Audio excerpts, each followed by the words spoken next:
Welcome to this week's look at the state of the New York City real estate market. Happy September.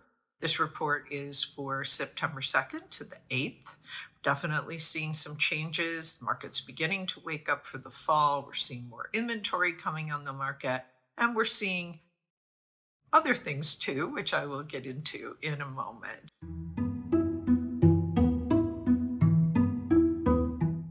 So, we're going to get started right now with the luxury market report. There were 29 contracts signed last week. That is 12 more than the previous week. Wow. Okay. Definitely saw a pop there. Let's talk about the number one and number two contracts signed for last week. The number one contract was a townhouse at 45 East 74th Street. It was asking $23,800,000. It was reduced from $24,800,000 when it was listed back in January of 2023. It went to contract in April of 2023, but it never closed. So it was then relisted in August of 2023. This is a 5-story limestone house. It has 9,000 square feet. It includes 6 bedrooms, 6.5 bathrooms, and an elevator. It has a garden, 4 terraces, and a rooftop terrace. It also features a fitness room and a swimming pool in the basement. The number 2 contract was 5N at 140 Jane Street. It was sold off of floor plans. This condo has almost 4,600 square feet. It includes 4 bedrooms, 4.5 bathrooms, plus a conservatory, which is a room with a stone floor and sliding glass doors that open onto a Julianne balcony. A 33 by 15 foot great room with almost 10-foot ceilings faces the Hudson River. The primary suite has 2 dressing rooms. This is an 11-story 15-unit building. It was designed by BKSK Architects. Amenities in the building include a doorman, porte cochere, automated parking garage, lap pool, and a hot tub. The total weekly asking price sales volume, $235,605,000. Average asking price, $8,124,310. Median asking price, $6,500,000. Average discount from original ask to last asking price, 5%. And average days on the market, 756. That's it for the luxury market report. Nice showing in terms of contract activity last week. Last week's total of signed contracts in the luxury market is the highest number of contracts for the post-Labor Day week since 2006. So it is quite impressive. All right, any questions, please post them below. Reach out to me directly as Sotheby's. We're going to take a look now what is going on in Manhattan and Brooklyn.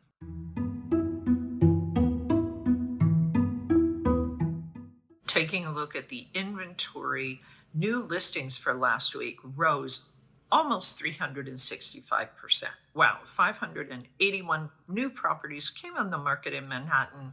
148 contracts were signed. That's up just a smidge, under 1%. And the off-market properties continued their rise, almost 8%. 168 properties came off the market last week. If we look at the monthly supply, 1,037 for the month. That is down about 2.5%. Contracts signed, 694 for the month. That is down almost 26%. So we're seeing a little pullback there for the month. And the off-market properties, 625. That is down a little over 26%. The market pulse is showing that we are kind of remaining in this going sideways place, neutral market, favoring neither the buyers or the sellers, so not really much in the way is changing there. If we look at the liquidity pace, 694 properties over the last 30 days have gone into contract in Manhattan.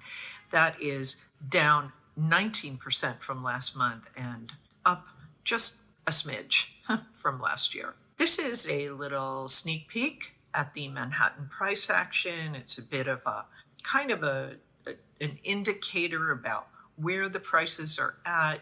If we look at this chart, we see that the Manhattan prices are basically holding steady despite the the slow market activity in terms of contracts. So it begs the question, if they are not going down, will they now go up?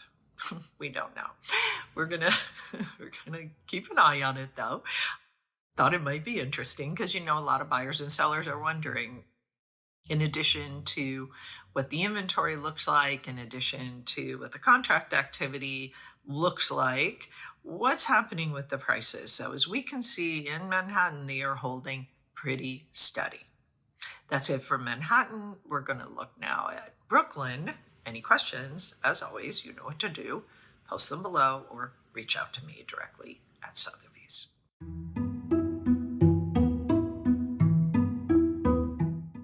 Brooklyn also saw a pop in inventory, less than Manhattan. 284 properties came on the market. That is up almost 145% for the week, but still good. We needed the new inventory in Brooklyn also. Contract activity 93, that is down 17% for the week. Off market also down almost 7%. 96 properties came off the market last week. For the monthly supply, 688, that is down a little over 14% for the month. Contracts are down also 26%, 433. Off market, 316, that is down just a little over 2%. Interesting market pulse, different than in Manhattan. It has dropped the Brooklyn market pulse. It is down to 0.7% from last month and just up 0.2% from last year. But it is kind of indicating that, at least in terms of supply and demand, we are hovering kind of just above a buyer's market.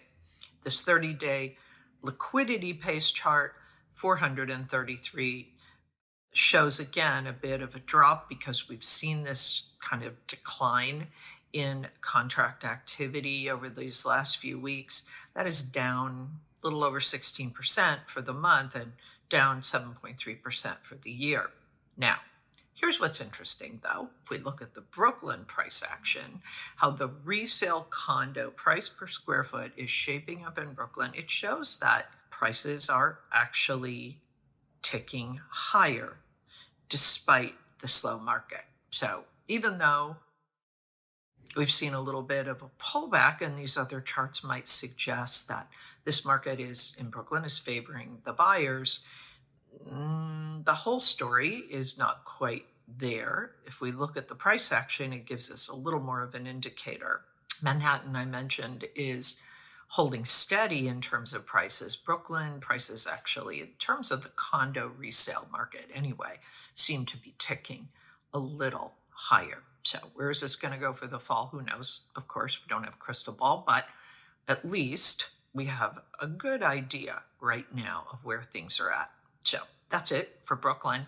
I'm going to recap everything, and I'm going to talk now about some good strategies and things to know if you are an active buyer or seller in this market. So be sure you stick around for that so you can get the benefit of all that information. Okay, so very quickly, luxury market, 29 contracts signed at $4 million and above. That is 12 more than the previous week, and 6 of those were in the trophy category, so priced at $10 million and above. 21 were condos, 4 were co-ops, 4 were townhouses, 19 were uptown, and 10 were downtown. Again, as you've heard me say many times, the luxury market is largely speaking an all-cash part of our market. So it doesn't really depend so much on where the interest rates are at. That's not what is driving the luxury market. I think what's driving the luxury market is buyers are seeing value. New York has always been a great place to buy real estate. By and large, always performed well. So people are excited about purchasing these luxury units, and we're definitely seeing that reflected in the number of contracts post Labor Day. In the Manhattan and Brooklyn markets, the conditions are effectively neutral, a little bit of a swing, but because we know that this is a balance between supply and demand, it isn't really the whole story. But Overall, we can say that both markets remain neutral, if going a little sideways. The supply in Manhattan is back up over 6,000, and we saw the supply rise quite a lot in both Manhattan and in Brooklyn. In Manhattan, we saw the contracts rise for the week. In Brooklyn, we saw them fall for the week. Kind of overall for the month, they're both down a bit in terms of contract activity.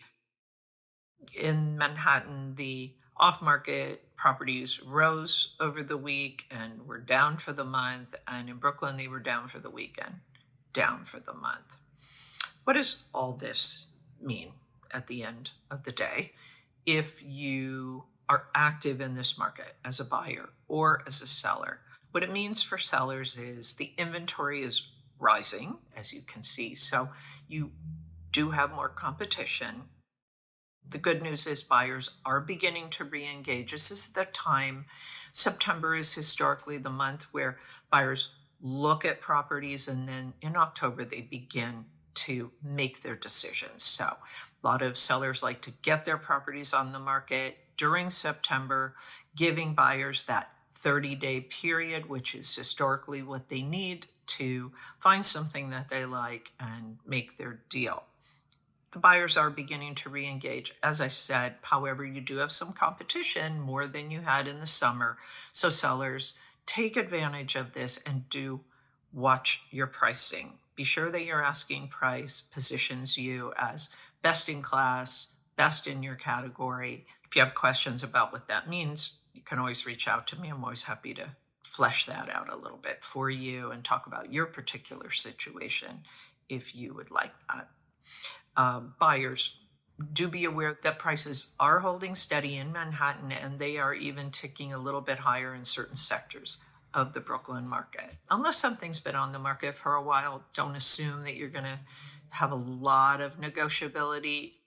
It'll depend. It's case by case always, what the circumstance of the seller is and how quickly they need to wrap up their process. But for the most part, buyers do be aware that prices are, for the most part, holding steady in both Manhattan and in Brooklyn. Good news for you.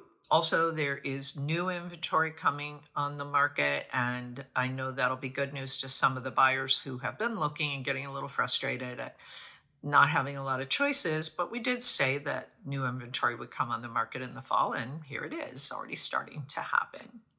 Okay, that is it for this week's look at the state of the New York City real estate market. As always, any questions, please reach out to me. I am always happy to help you. I am never too busy for your real estate questions and problems and puzzles. No matter what the price point, feel free to reach out to me. I'm always happy to talk with you about it, help you be successful, whether you're buying or selling. As always, my thanks to Urban Digs and to the Olshan Luxury Report. The work they do helps me to help you to make great decisions. I'll be back next week with the very latest news on what's happening in the New York City real estate market. In the meantime, take care.